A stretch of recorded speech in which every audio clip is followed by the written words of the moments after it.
como verdades no serán dentro de 5 años. La verdad es que él no conocía lo que era la pandemia de COVID y ese refrán de 5 años se podría reducir a meses. Lamentablemente lo que no sabemos es qué mitad va a ser la que no va a ser correcta en el corto periodo de tiempo.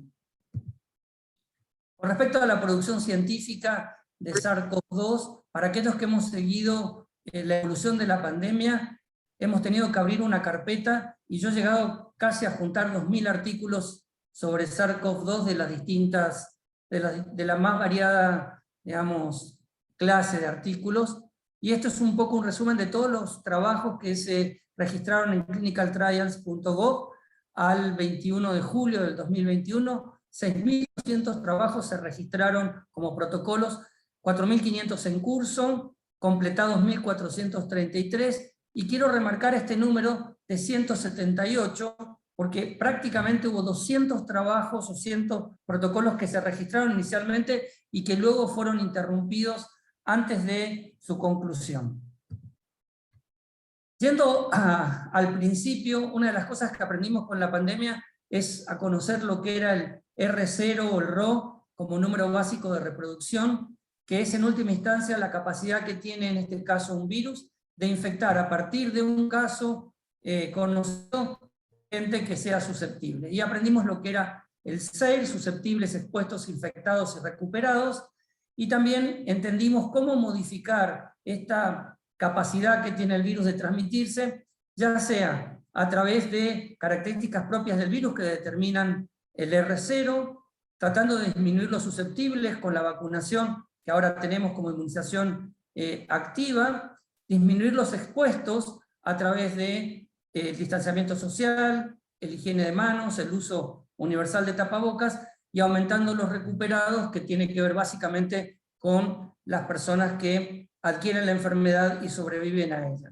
Los que están marcados con asterisco son los factores que pueden ser modificables. La otra cosa que aprendimos más recientemente es que si tomamos en cuenta la cepa original del virus de Wuhan, el RO que manejábamos, o el R0, era de 2,5, con lo cual estábamos con alrededor de un 60% de inmunidad poblacional o inmunidad de rebaño para poder lograr frenar la evolución de la pandemia. Pero después aparecieron otras variantes de preocupación, como la variante alfa de Inglaterra, la beta sudafricana, la gamma de Brasil, la famosa P1, y el R0 se fue modificando para alcanzar un valor de 4, la necesidad de inmunización en la población casi a un 70-75%, hasta que apareció la cepa Delta de la India, con un R0 de 6 a 8, lo cual nos pone en una situación compleja de inmunidad de rebaño, ya que el valor debería superar el 80% para evitar la transmisión del virus en la población. Y la otra cosa que aprendimos es que la cepa original se comportaba en términos de transmisión muy similar a lo que es la transmisión del virus de la influenza, con un poco más de mortalidad que el resfrío común, pero muy similar a lo que fue la mortalidad en términos de H1N1, pero después la variante nueva, la variante Delta, aprendimos que se transmite con tanta facilidad como la varicela.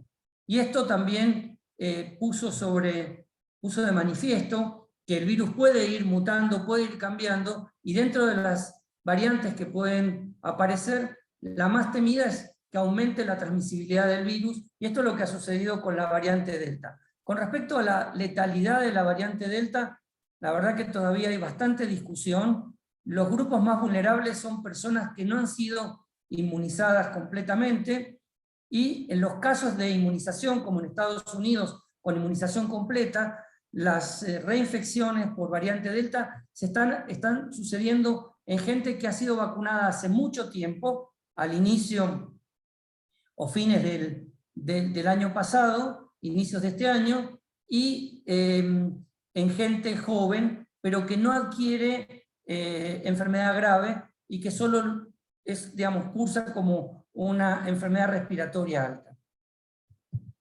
Bien, con respecto a las medidas que se implementaron para contener la pandemia, las podemos dividir en tres grupos: las intervenciones no farmacológicas, como lo que dijimos, la higiene de manos, el distanciamiento social, el uso universal de tapabocas, la protección ocular en situación de exposición a fluidos y el uso de equipos de protección personal, las medidas gubernamentales, y en este sentido Argentina tuvo un liderazgo en la región al conformar un comité asesor al gobierno, más allá de los aciertos y desaciertos que eso puede haber tenido. En general, los gobiernos no estaban preparados para afrontar una pandemia de estas características, así que los países que pudieron consolidar un grupo o un comité asesor tuvieron mejores resultados que aquellos que no. Se establecieron estrategias de contención y mitigación. Vamos a hablar de lo que es el índice de rigurosidad de Oxford, que evalúa 9 medidas de contención de la pandemia. Se implementaron protocolos asistenciales desde el punto de vista del testeo, la identificación y el aislamiento de los pacientes y guías para el manejo de COVID, basadas en lo posible en la mejor evidencia, y la preparación del sistema de salud para satisfacer la demanda, que en el caso de Argentina tuvo que ver con ese encierro, esa cuarentena estricta al principio, para dar tiempo a que el sistema de salud se pudiera preparar y adaptar para contener la demanda de la pandemia. Y por último, la vacunación poblacional, a la cual nos vamos a referir más adelante. Vuelvo con las intervenciones no farmacológicas, porque lo van a ver en muchos trabajos. Siguen siendo la medida, digamos, de contención más importante frente a la emergencia de nuevas variantes, en ausencia de un esquema de vacunación completa. La higiene de manos con agua y jabón o alcohol gel, el distanciamiento social. Siempre se ha discutido si es 1,5 metros, 2 metros. Lo que hoy se sabe es que con 2 metros el riesgo se reduce significativamente. El uso universal de tapabocas, una reducción del 44%. En algunos casos, el doble uso de tapabocas, por ejemplo, para la cepa delta, en las personas no inmunizadas podría ser una alternativa, y eventualmente la protección ocular. Esto es algo que a mí me parece importante porque fue parte de las cosas que hicieron mal con el manejo de la pandemia. El virus, el SARS-CoV-2, no es el ébola. Y si ustedes recuerdan, la emergencia de ébola, hace unos años atrás, la gente se protegía todo el cuerpo, porque el virus de ébola es un virus que se transmite fundamentalmente por el contacto directo con los fluidos corporales. El COVID, el SARS-CoV-2, no se transmite fundamentalmente por contacto. Como todos los virus respiratorios y como todos los beta-coronavirus y los coronavirus del resfriado común, se transmite por vía respiratoria. La única variante que tiene el SARS-CoV-2 con respecto al resto de los virus respiratorios es que es mucho más eficiente en transmitirse, además de gotas grandes, por pequeñas gotas, y esto es lo que está demostrando la nueva variante Delta, que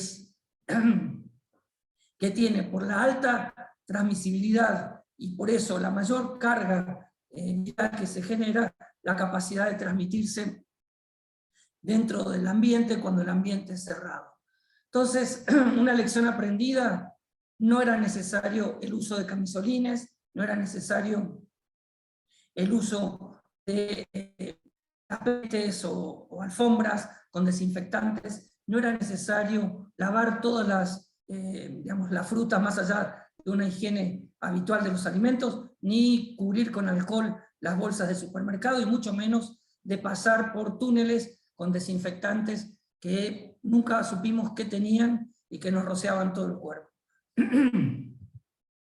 Este es un estudio que llevamos adelante con la doctora Ana Vila de Mendoza y el doctor Javier Farina de Buenos Aires, que tuvo como objetivo identificar qué variables se asociaban en forma independiente con una tasa acumulada por millón de habitantes durante la primera ola de la pandemia.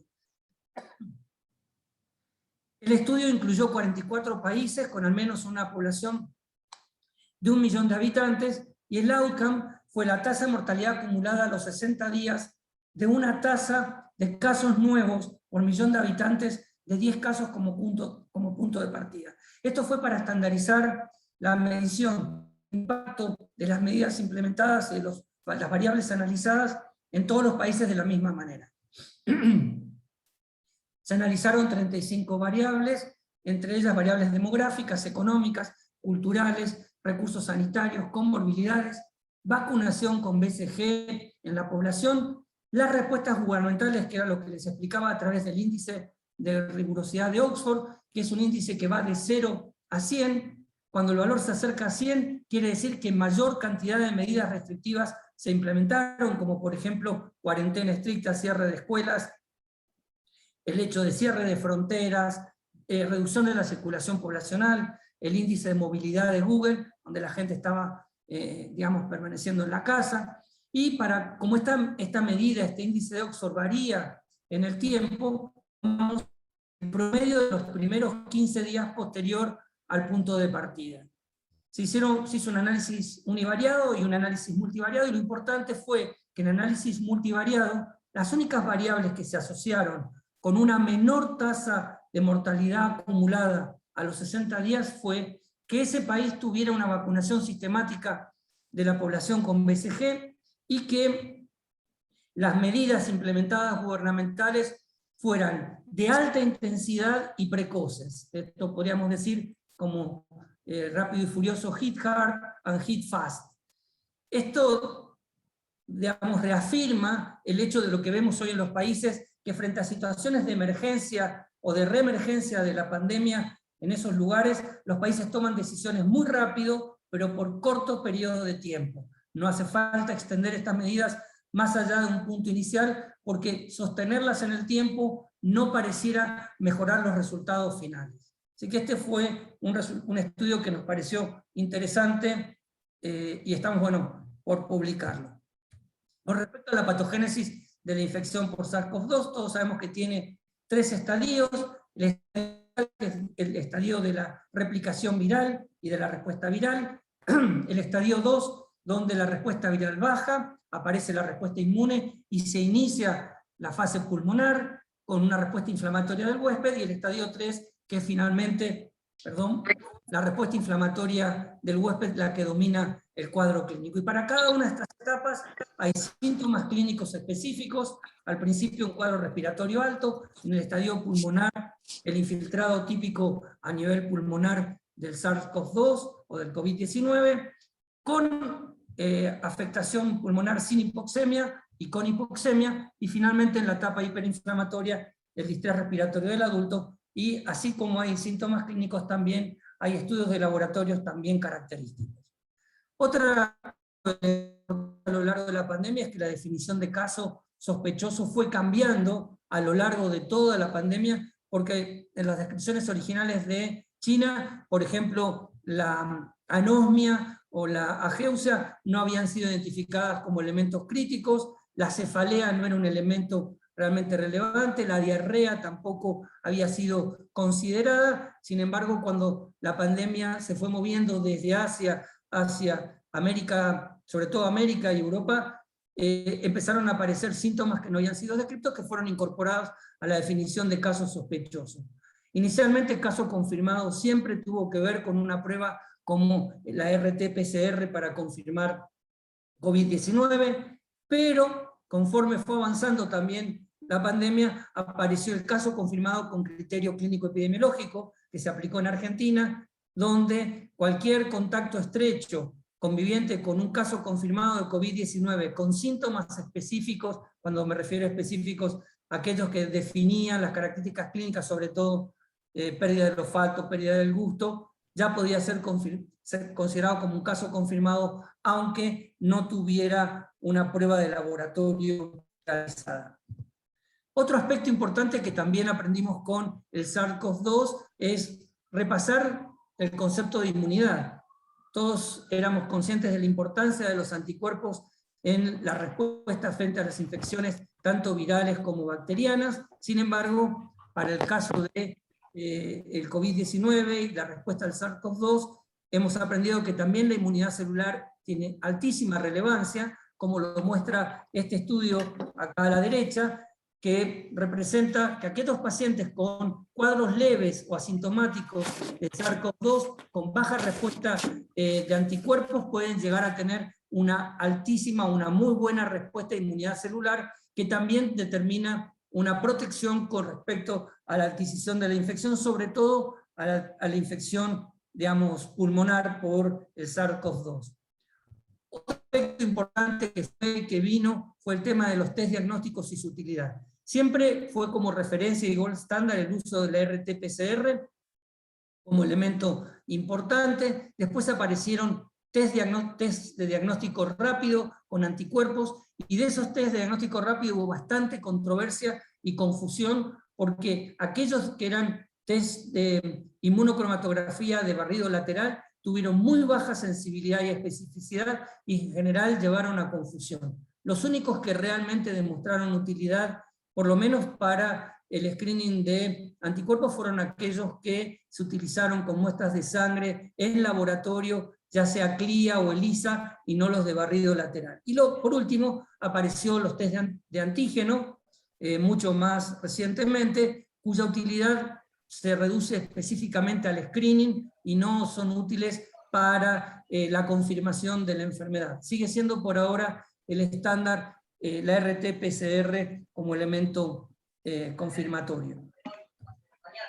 Con respecto al tema de las alternativas farmacológicas, se exploraron distintos recursos. Con respecto a los antivirales específicos, se utilizó la experiencia acumulada en el SARS y en el MERS, y se empezó a trabajar con algo que la industria farmacéutica ya viene trabajando desde hace bastante tiempo, que es la estrategia de docking. La estrategia de docking consiste en, habiendo identificado el sitio específico de una proteína, enzima, me voy a referir por ejemplo a la RNA polimerasa RNA dependiente, uno puede eventualmente, habiendo identificado ese sitio de acción, buscar en una librería de fármacos qué fármacos tienen la capacidad de bloquear el sitio activo de la enzima.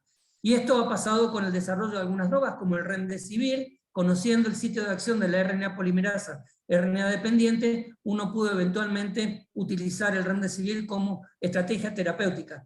Pero lo otro fue reposicionar drogas ya existentes. Eventualmente, ese fue el caso de ivermectina, que demostró ser in vitro, ya después vamos a discutir qué pasó en vivo, efectiva para inhibir la replicación viral, habiendo identificado el sitio de acción, que son las importinas, y ese fue el tema de el desarrollo de drogas antivirales específicas. Y con respecto al conocimiento posterior de la evolución de la enfermedad, aprendimos que además de la acción directa del virus, se produce en el estado hiperinflamatorio una tormenta de citoquinas con gran liberación de factores inflamatorios o proinflamatorios, y que en ese caso las drogas antiinflamatorias, los corticoides, los inhibidores de la interleuquina 6, del receptor de la interleuquina 6, como tocilizumab, el sarilumab, u otros inhibidores como baricitinib, y los antitrombóticos podían tener alguna utilidad en el manejo del COVID-19.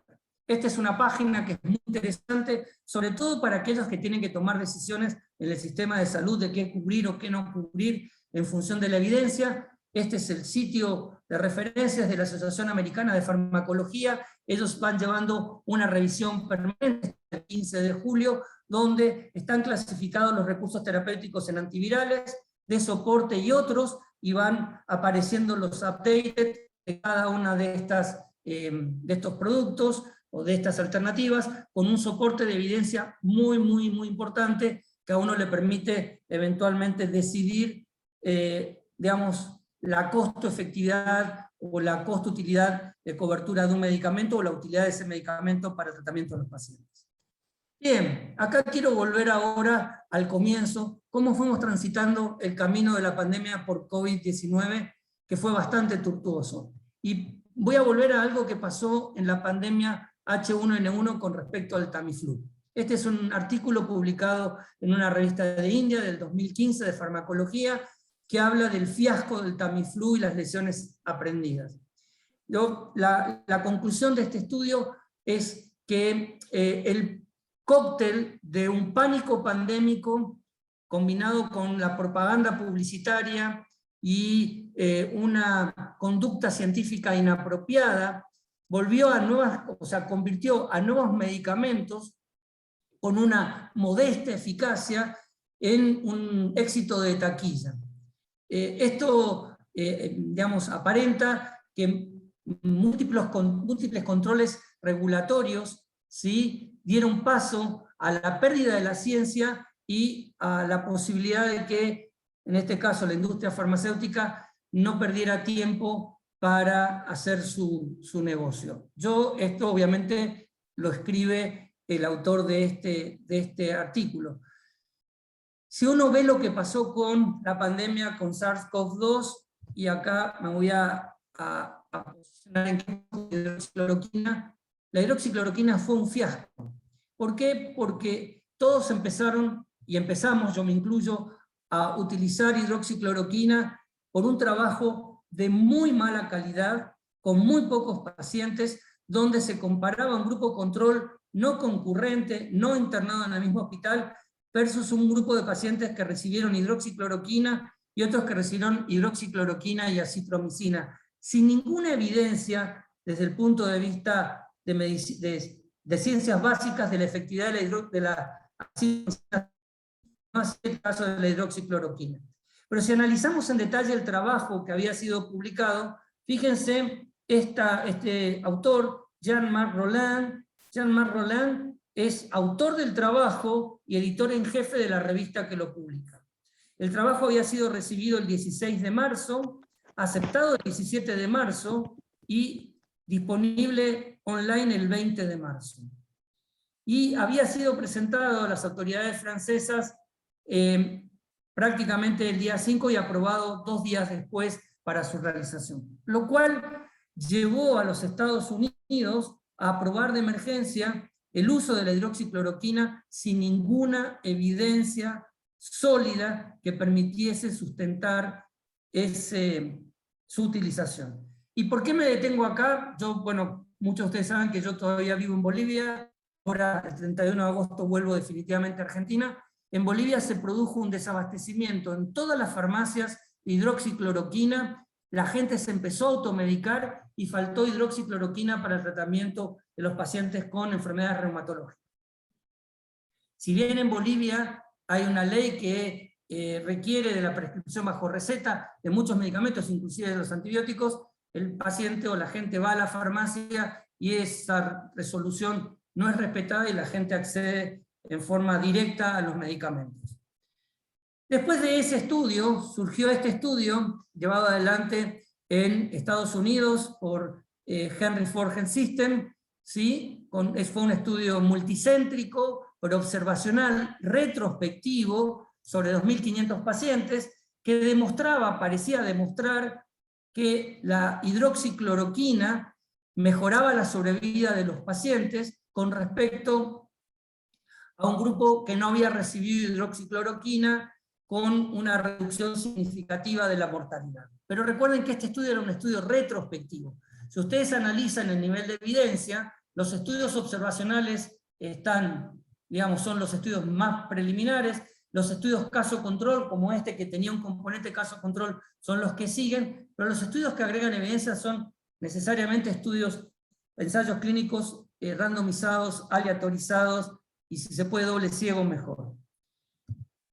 Bien, ¿y qué pasó? Surgieron trabajos en Lancet y en el New England Journal of Medicine por autores que demostraban que la hidroxicloroquina no tenía efectividad en el tratamiento del SARS, del COVID-19, inclusive encontraban mayor riesgo de enfermedades cardiovasculares. Sin embargo, estos trabajos fueron rápidamente retirados de las publicaciones tanto de New England y Lancet, porque esta corporación Surgisphere no quería entregar la base de datos para que fuera revisada por las revistas, y las revistas decidieron hacer un retiro de información. Pero estos trabajos ya estaban diciendo que pareciera que la hidroxicloroquina no tenía utilidad. Lo comento también porque Surgisphere después sacó un trabajo preliminar sobre la efectividad de la ivermectina, diciendo que la ivermectina era efectiva, era un estudio multinacional. Sin embargo, ese estudio nunca fue ni siquiera prepublicado. Y después apareció toda la evidencia contundente sobre efectos adversos del uso de hidroxicloroquina y acitromicina, sobre todo cardiovasculares. Nosotros en Bolivia tuvimos cuadros severos de arritmias cardíaca, sobre todo torsión de punta, en pacientes que estaban recibiendo hidroxicloroquina. Por mi sesgo infectológico nunca usamos acitromicina combinada, y prácticamente la hidroxicloroquina creo que la debemos haber utilizado 4 semanas desde el comienzo de la pandemia en marzo del 2020. ¿Qué pasó después? 2 estudios muy importantes, el estudio Recovery y el estudio Solidaridad, demostraban que son estudios multinacionales, adaptativos, controlados, randomizados, no doble ciego, pero demostraban que la hidroxicloroquina, ni la acitromicina, ni la cloroquina eran útiles para el manejo de los pacientes con COVID-19. En el caso del estudio Recovery es un estudio un grupo inglés. Tampoco demostraban que el lopinavir tenía utilidad para el tratamiento de los pacientes, y el estudio Solidaridad era una iniciativa de la Organización Mundial de la Salud. Por lo tanto, la FDA revocó la utilización de emergencia de estas drogas. Bien, después apareció el uso de dexametasona, era otra rama del estudio Recovery, que demostraba que la utilización de dexametasona en pacientes hospitalizados después del 7º día que requerían oxigenoterapia reducía significativamente la mortalidad de estos pacientes, y para todos los que manejamos pacientes con COVID vimos un punto de inflexión antes de dexametasona y después de dexametasona. Después obviamente hubo otras intervenciones donde la dexametasona realmente cambió la sobrevida de los pacientes. Pero vuelvo a repetir, solo en pacientes con hipoxemia y hospitalizados, y como pasó en todos lados, los pacientes empezaron a consumir, o los médicos a prescribir dexametasona en pacientes en la casa. ¿Por qué digo esto? Porque recuerden que muchos de estos pacientes son diabéticos, y nosotros lo que hemos visto con el uso de dexametasona es incrementos significativos de la glucemia de los pacientes que obligaban al uso de bomba de insulina.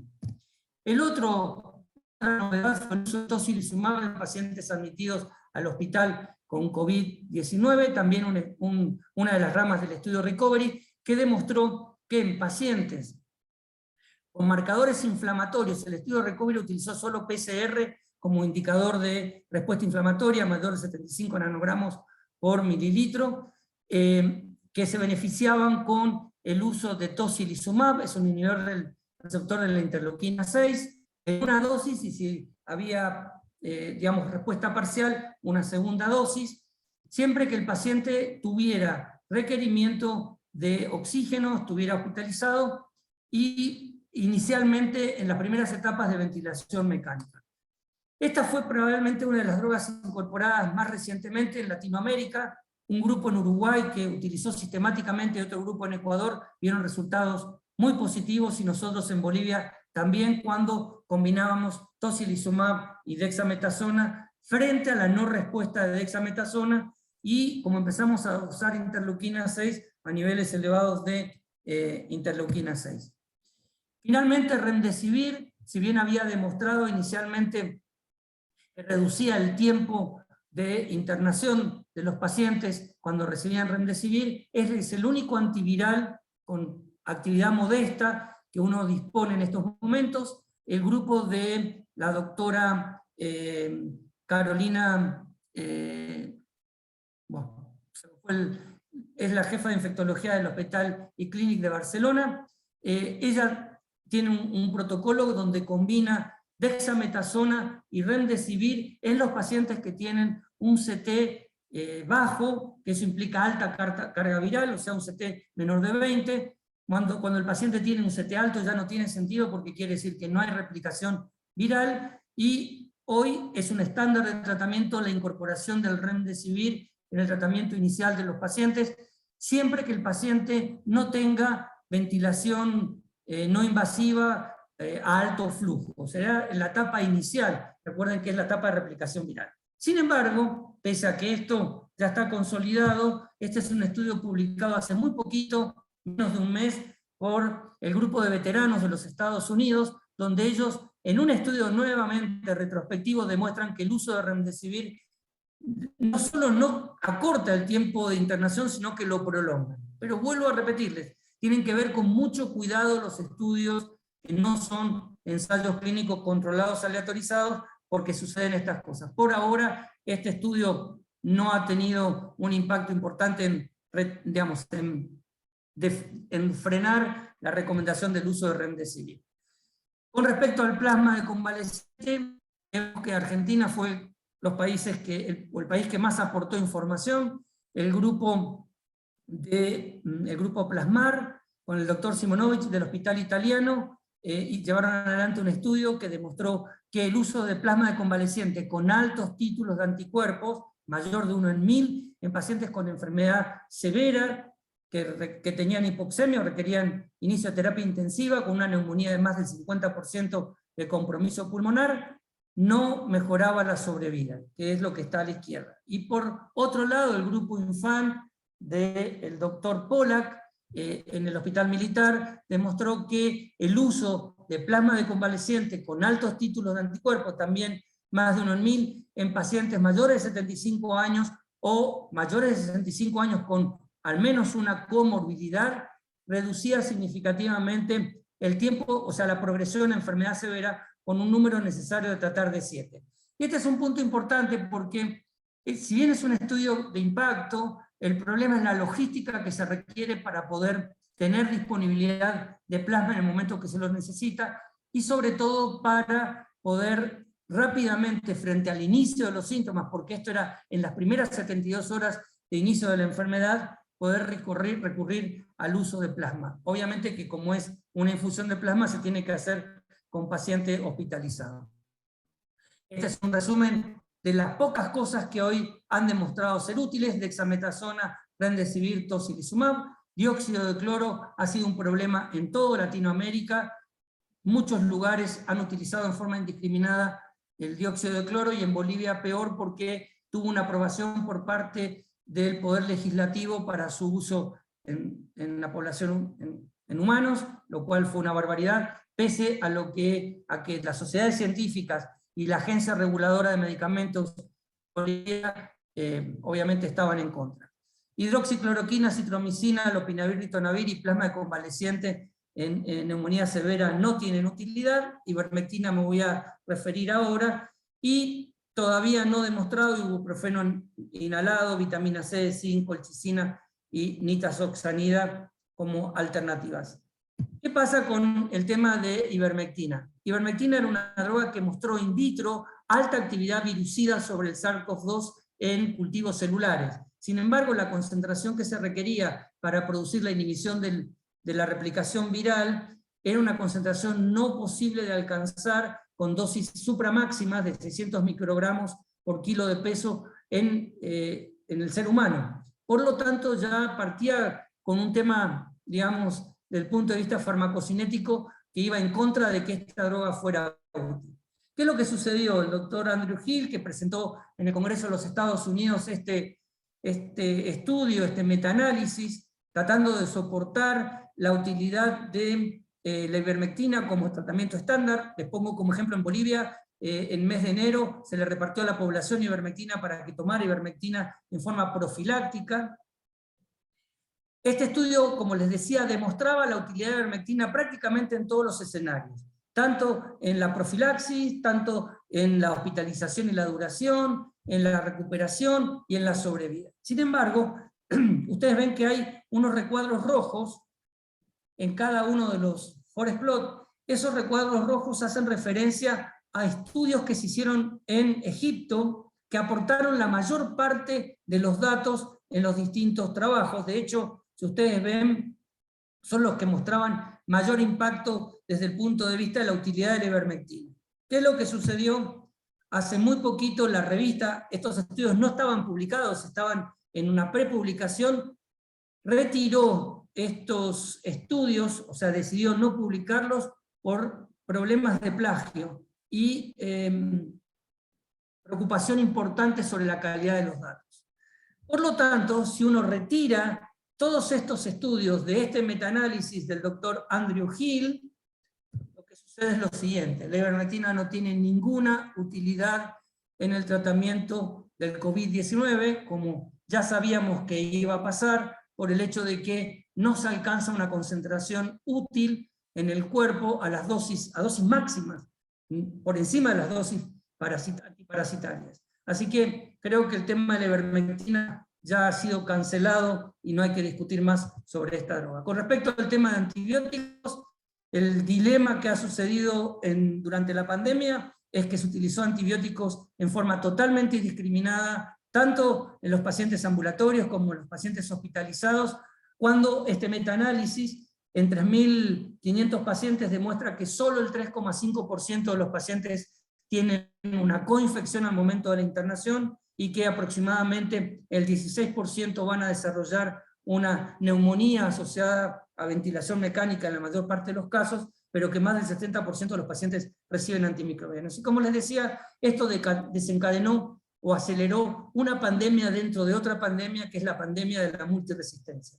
En un estudio llevado adelante por la gente del Instituto Malbrán, el doctor Pasterán mostró que lo que uno hubiese previsto para los próximos 5 a 10 años en términos de evolución de la resistencia a imipenem desde el punto de vista de Klebsiella pneumoniae, se ha producido esa evolución de alcanzar un 40% de Klebsiella resistente a imipenem, se alcanzó solo en el año 2020 con la pandemia por COVID y con el uso indiscriminado de antimicrobianos, asociado además a la dificultad de implementación de las medidas de prevención y control. Bien, hay un montón de guías ya publicadas, estas son guías del NIH, hay otras guías publicadas, estas están en un aplicativo gratis que se llama ProANETAP, que tiene un montón de guías que ustedes pueden bajar de Play Store o de App Store, y esto lo estamos actualizando permanentemente.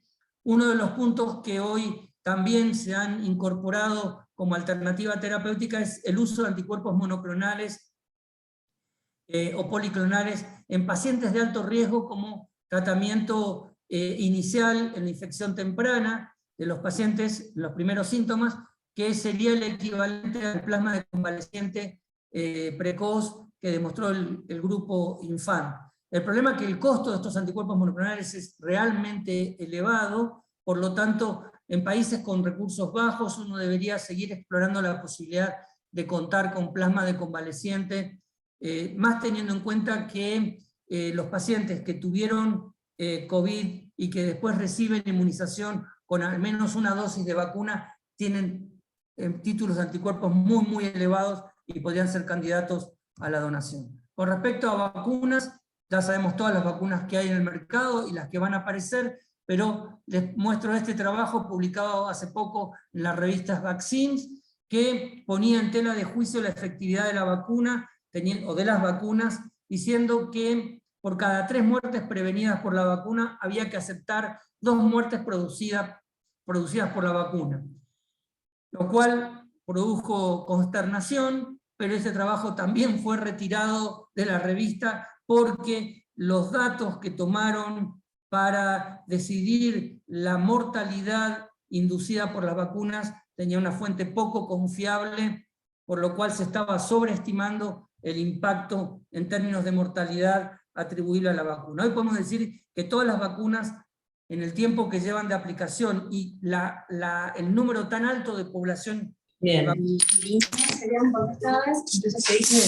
respecto, ya estoy terminando, a temas pendientes con las vacunas, uno de los aspectos más importantes es la falta de equidad en la accesibilidad mundial a la vacuna. Recientemente nos enteramos que Estados Unidos tuvo que, digamos, descartar 400.000 dosis de vacunas por su vencimiento.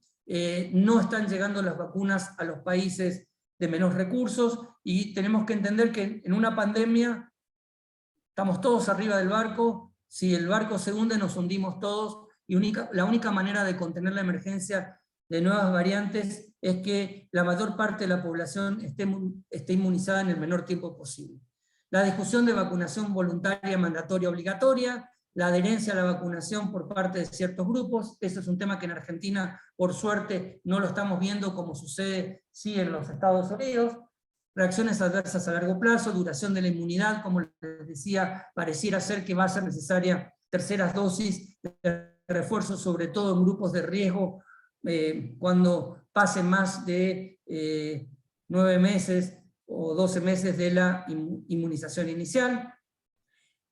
Esto, la necesidad de refuerzo en inmunocomprometidos o frente a nuevas variantes. Ya sabemos que Inglaterra, Israel, Uruguay están ya empezando a dar terceras dosis a los grupos de riesgo. Vacunas multivariantes o vacunas heterólogas, como los estudios que se hicieron en la provincia de Buenos Aires, en Argentina, en Capital Federal y en España, demostrando que la vacunación cruzada de vacunas, o la utilización cruzada de vacunas, tiene muy buena respuesta, sobre todo cuando la primera vacuna es una vacuna de vector viral y la segunda vacuna es RNA mensajero, y el costo-beneficio de la vacunación en niños menores de 5 años sin factores de riesgo, tema que yo me resisto a que ese grupo sea inmunizado, porque si bien las vacunas son seguras, la enfermedad en los niños es muy baja y la transmisión también ha demostrado ser muy baja. Bien, esto es muy rápido. Nosotros en la clínica donde trabajo en Bolivia intentamos ver el impacto en la calidad de vida, en el estado de salud del personal que trabaja en la clínica, que tuvo COVID y que no tuvo COVID, y aquellos que tuvieron COVID tuvieron, esto es el formulario SF36, tuvieron un impacto desde el punto de vista de estado de salud en lo que es el dominio físico, el dolor corporal, el impacto en el rol social y la percepción del estado de salud con respecto al año anterior, mucho más significativo de lo que tuvieron COVID. Sin embargo, todos, COVID y no COVID, tuvieron un impacto desde el punto de vista emocional y de la salud mental, y eso tiene que ver básicamente con el tema del manejo de la pandemia y el impacto que la pandemia tuvo sobre todos nosotros.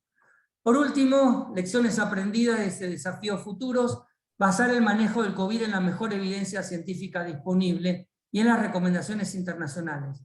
No prescribir fármacos para el COVID cuando no se ha demostrado su efectividad a través de ensayos clínicos controlados aleatorizados. Creo que ese es el principal aprendizaje que tenemos que tener de esta pandemia. Resistirnos a sucumbir al pánico y prescribir o utilizar drogas que no hayan demostrado ser útiles.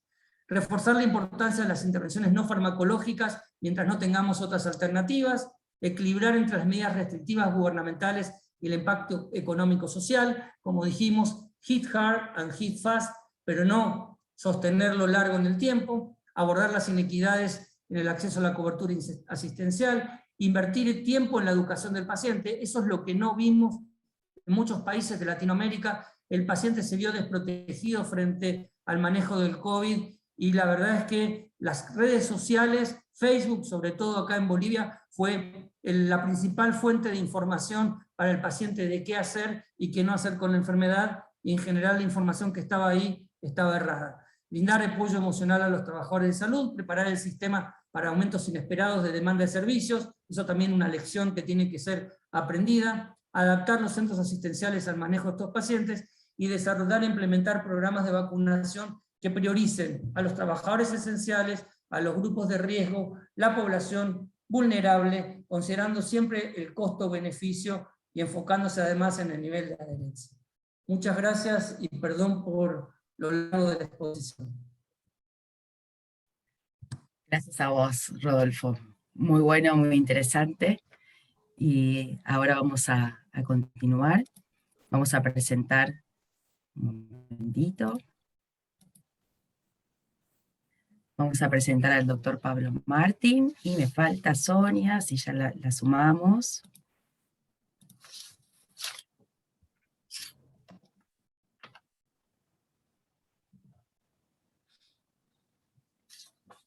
Muy bien. Bueno, gracias Rodolfo. Ahora vamos a escuchar a la doctora Sonia Siliti, que ella es coordinadora de internaciones, y al doctor Pablo Martín. Él es médico auditor de terreno, ambos del staff de la Obra Social Luis Pasteur, con la presentación de un caso. Buenas tardes a todos. Vamos a contarles el caso de un afiliado que tuvimos internado a fin del año pasado, a propósito de las complicaciones post-COVID. La idea es contar cómo llegó, preguntarles qué diagnósticos sospechan, que puedan votar al menos 2 opciones, después cómo lo estudiarían, y bueno, después Pablo va a terminar de contar el caso. Así que bueno, Pablo, te escuchamos. Bueno, buenas tardes a todos. La idea es comentarles un paciente que estuvo internado en el hospital de Zárate un señor de 61 años, médico, trabajaba en la terapia intensiva del hospital y estuvo internado en la segunda quincena de octubre por un cuadro de COVID con criterio de neumonía grave, sin llegar a requerir asistencia respiratoria mecánica. Durante su internación, como tratamiento, recibió plasma de convaleciente, recibió tocilizumab y recibió ruxolitinib asociado a prednisona. Una semana luego del alta, el paciente consulta nuevamente al hospital de Zárate, donde presentaba una lesión en el paladar izquierdo, refería diplopía y también un dolor hemifacial izquierdo desde hacía una semana de evolución progresivo. Al examen físico tenía un exoftalmos izquierdo con edema bipalpebral, con tosis y tenía una pupila fija midriática. También tenía edema en la región maxilar con hipoestesia en dicha zona izquierda. Y esa úlcera palatina de ese mismo lado. Ahora van a ver un cuestionario donde van a tener distintas opciones y pueden votar por 2 opciones de sospecha diagnóstica.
Hay gente que todavía está votando, me parece. Vamos a esperar un minutito más. Le damos tiempo a todos.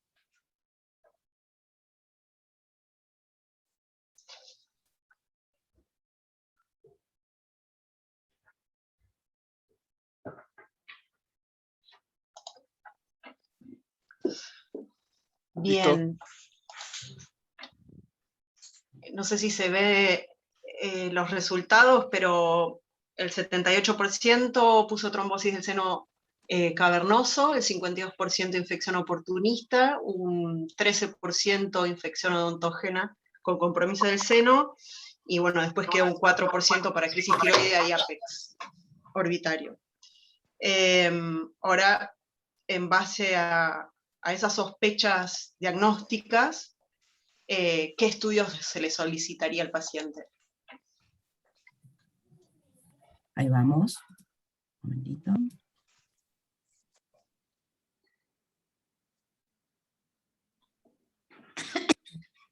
Ahí salió la encuesta. Pueden elegir una o 2 opciones.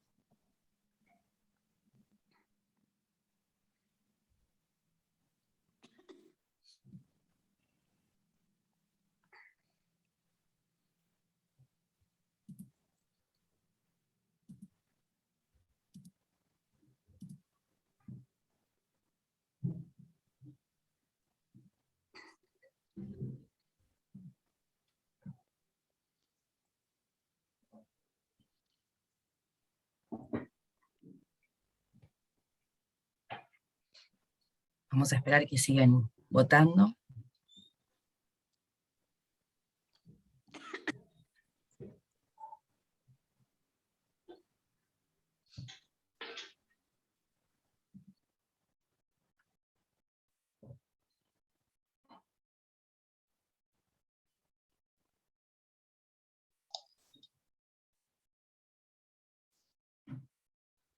Faltan Bueno, algunos muy más. bien.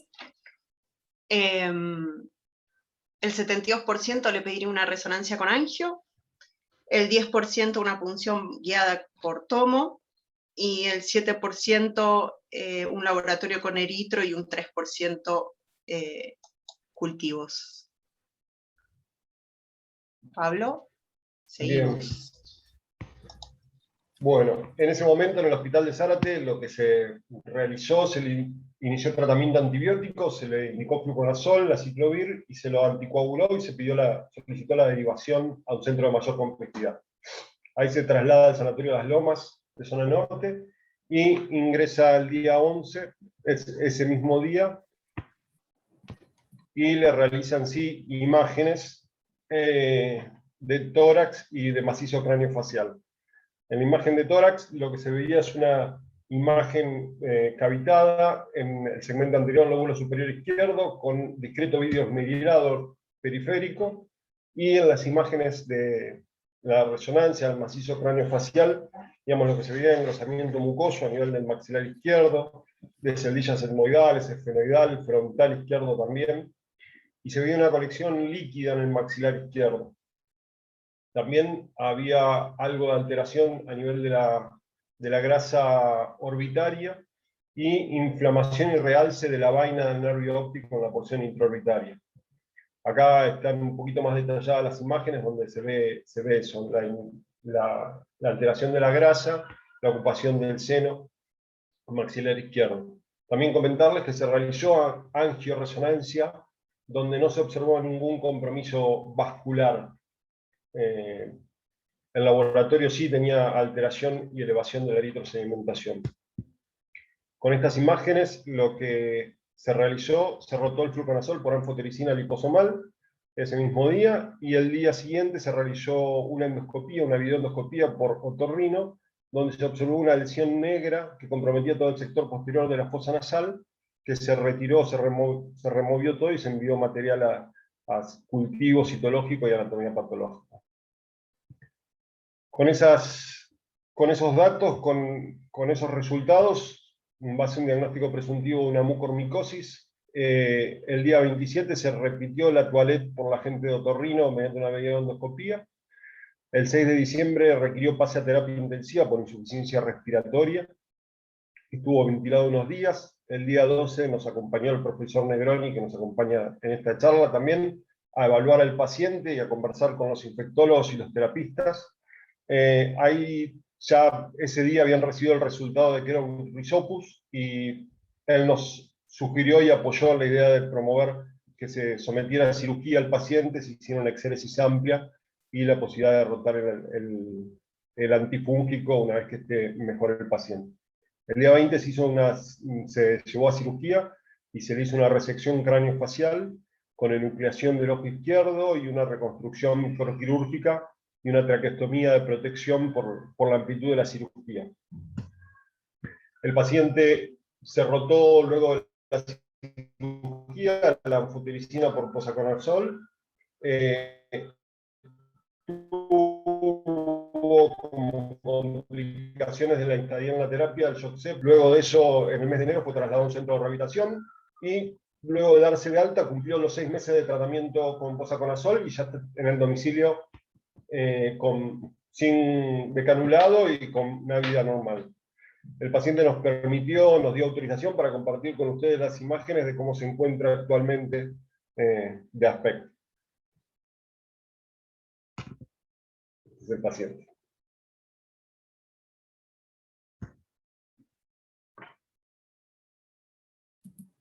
Esa es la presentación, así que no sé si alguien quiere hacer alguna consulta o seguimos con el proceso de la charla. ¿Una consulta? Yo te diría que dejemos la consulta para después del profesor Negroni. Perfecto. Perfecto. Muchas gracias, Sonia Siliti, muchas gracias, Pablo, por la exposición de este caso. Vamos ahora a pasar al doctor Negroni. Un momento, por favor.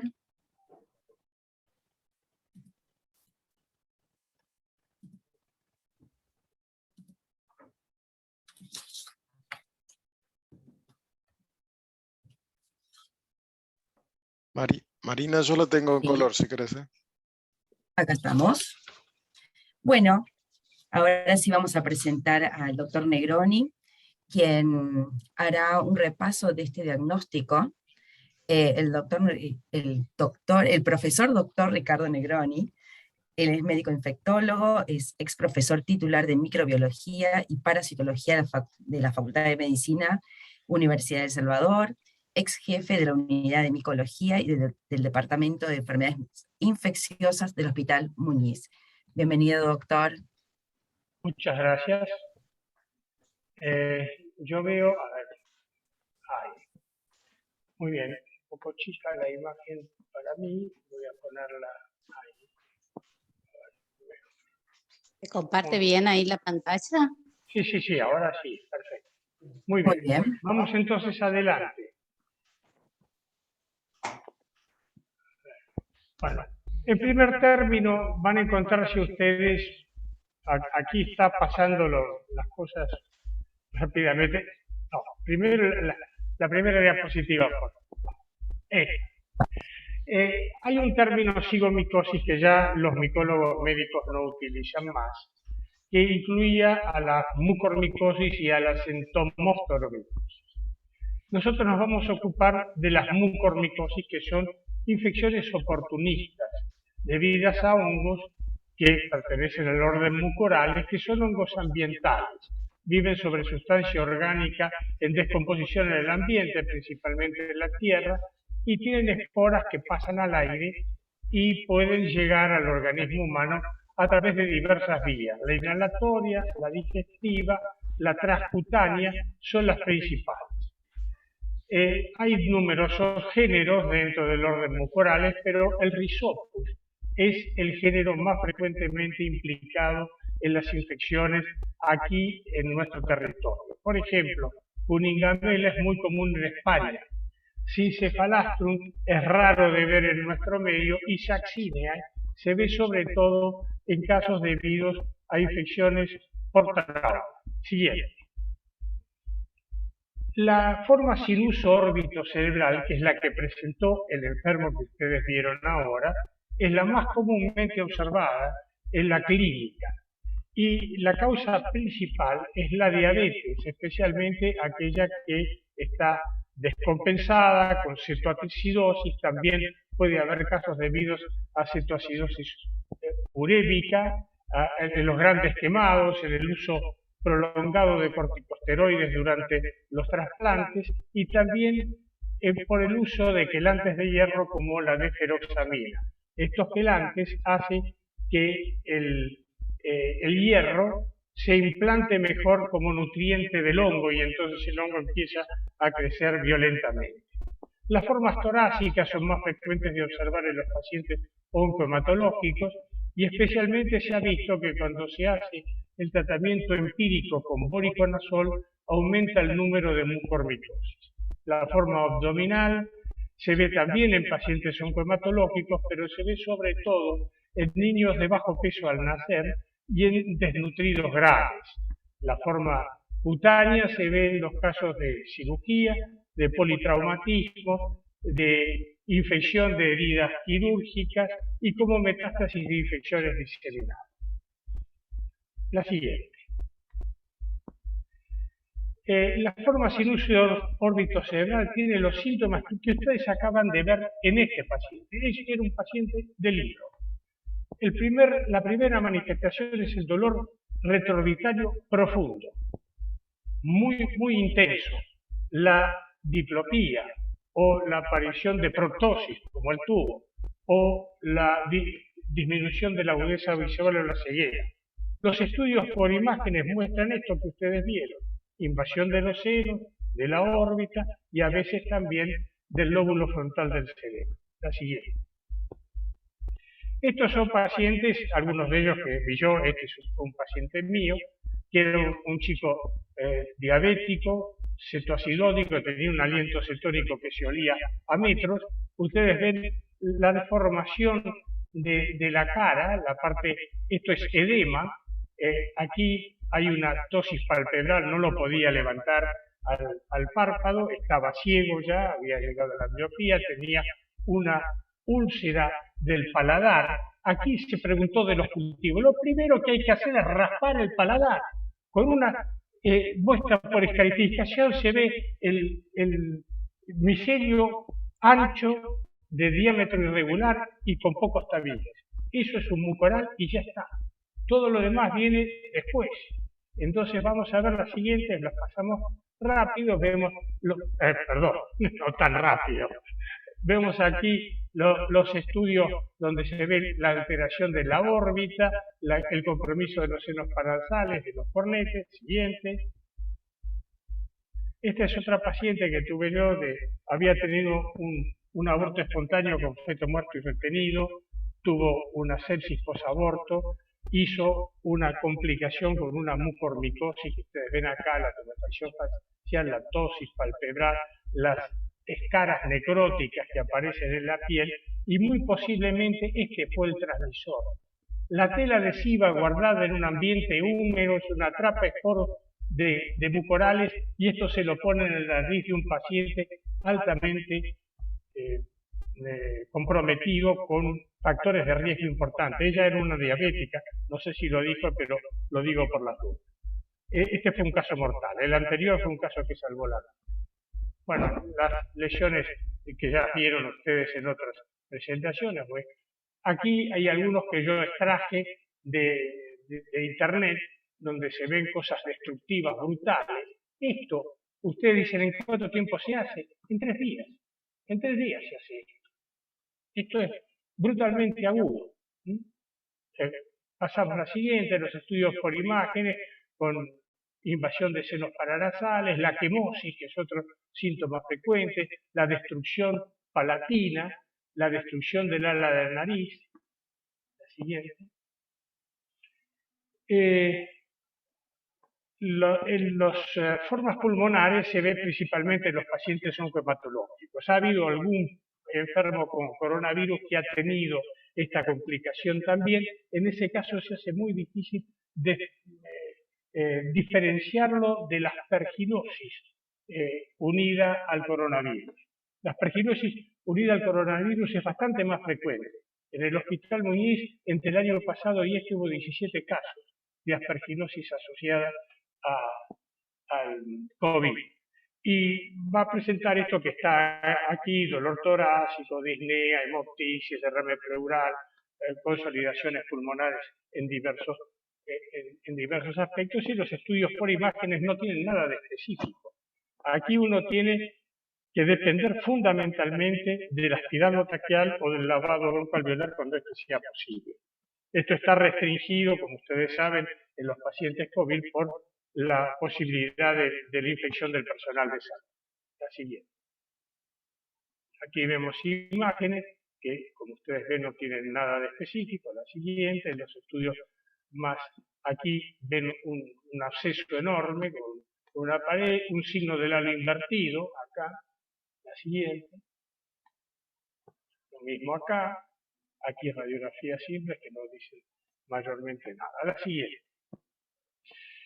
La forma abdominal es bastante más rara de ver, ya lo hemos dicho, y lo mismo la cutánea. Vamos a ver muchos casos, así que directamente pasamos a las fotografías de la cutánea. Esta es una cutánea que se produce por trauma. Esto fue una fractura expuesta que terminó en una mucormicosis subcutánea que obligó prácticamente a una toalé, que todavía no está completada. Cuando ustedes ven esto, es señal de que tienen que ir acá. Mucho más sobrepasando el borde de la lesión. La siguiente. Este es un paciente que tuvimos en el Muñiz con múltiples lesiones cutáneas. La puerta de entrada no estuvo bien determinada, no era seguramente inhalatoria, pero no se vio la razón de ser un diabético mal compensado, y la evolución fue fatal. La siguiente. Aquí lo vemos con más aproximación, las lesiones necróticas. Esta fue también una paciente del Muñiz, tenía una hepatitis crónica autoinmune, tratada con corticosteroides, y la operaron de una hernia umbilical. La operación se infectó con un mucoral. Estos agujeritos que ustedes ven es el comienzo de la mucormicosis. A la semana estaba el peritoneo a la vista, y todo la pared anterior del abdomen transformada en una gran úlcera. Fue un caso fatal también. Este es otro chico que fue de la provincia de San Juan, que tuvo un accidente de moto con múltiples agresiones, se infectó con un mucoral, no hicieron el diagnóstico y la autopsia demostró que era una mucormicosis con parte de entrada cutánea que se transformó en una mucormicosis diseminada. No tenía factores de riesgo. La siguiente. Esto también es un accidente, post-accidente de tráfico. Es muy parecido a una fasciitis necrosante, el aspecto clínico. La siguiente. Aquí a veces se parece una ectima, sobre todo en los pacientes leucémicos, lugares donde se le hace alguna inyección o se le pone una canalización, puede terminar en esto. Siguiente.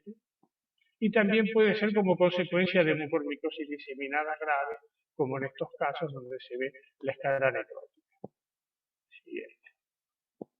Bueno, el diagnóstico fundamentalmente se hace por el examen microscópico directo. Aquí, si esperamos los cultivos, por más que el mucor crece rápido, llegamos tarde. Hay que encontrar los micelios clásicos que después vamos a ver en la fotografía.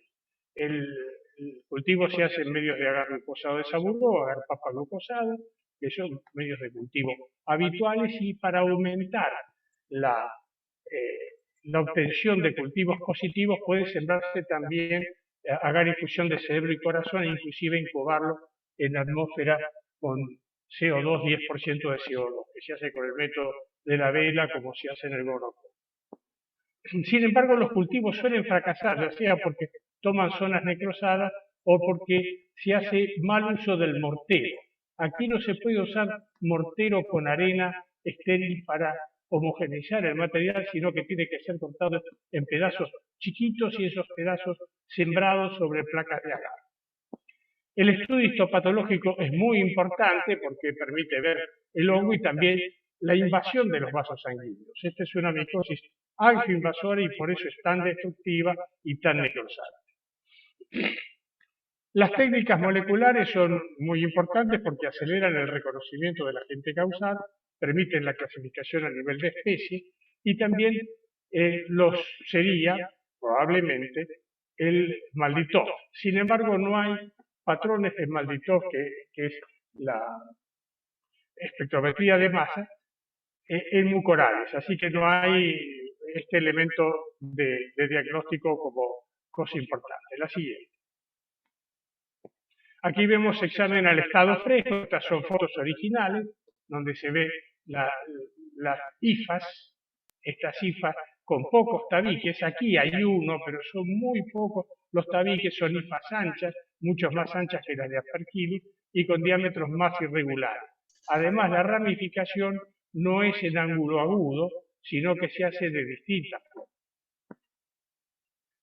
Aquí vemos, por ejemplo, con pequeño aumento, pero con calcofluor, las hifas de mucorales, como algunas son en ángulo recto, otras son en ángulo agudo, otras son muy abiertas. Eso no pasa en Aspergillus. La siguiente. Esta es histopatología, hematoxilina y eosina, las hifas con distinto espesor, un tabique, pero muchas sin tabique. La siguiente. Esta es una secuencia posiblemente del mismo caso. Cuando el caso mejora, empiezan a aparecer los leucocitos, la respuesta inflamatoria seguramente en un paciente leucémico. La siguiente.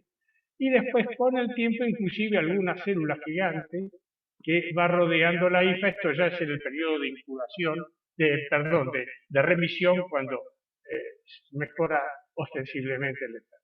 La siguiente. Esto es una foto muy interesante, pues es un groco. El groco tiñe las hifas de los hongos, pero también las fibras elásticas. Estas son fibras elásticas de una arteriola. Esto está mirado con 1000 aumentos. Esta es la pared de la arteriola y esto está lleno de hifas. Ahí ven la angioinvasión, esto lleva a la trombosis y la trombosis a la necrosis y también a la diseminación de la infección. Esta es una placa de Petri con un mucoral. El mucoral expande toda la placa de Petri y es como una masa algodonosa que se extiende por toda la superficie. La siguiente. El micelio vegetativo es un micelio ancho, como ustedes ven, con ramificaciones en el ángulo recto, algún que otro tabique escaso. La siguiente. Aquí las dos fructificaciones, la asexuada, que está dentro de estos elementos que se llaman esporangios, y estos son los esporangios poros. Esta es la columela, y aquí está la fase sexuada. Es isogónica porque los dos sexos son aparentemente iguales, ellos sin embargo se reconocen muy bien, y este es el cigote, que ya es el fruto de la unión sexual. Aquí vemos el más frecuente de los agresores, que es el rhizopu, que se caracteriza por estos rizoides, que son como raicillas de las plantas, del cual salen los esporangióforos y los esporangios en la fructificación sexual. Este no es absidia, ahora se llama leisteria. El next nombre era absidia, es el segundo en orden de frecuencia en encontrar. Ustedes ven que ya aquí no hay rizoide en la base, es distinto. La siguiente.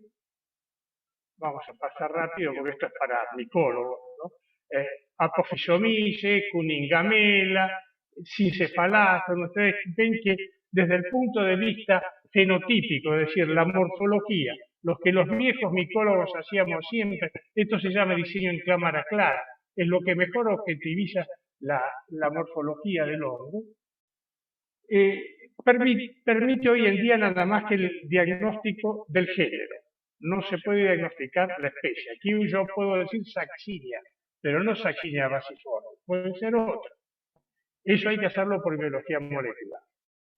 Muy bien, vamos entonces ahora al tratamiento. Tratamiento de elección en este momento es la anfotericina liposomada. En estos enfermos yo creo que tratarlos con el desoxicolato es una impiedad, porque se necesitan dosis muy altas que son muy tóxicas. La anfotericina liposomada se da en dosis de 5 miligramos por kilogramo de peso.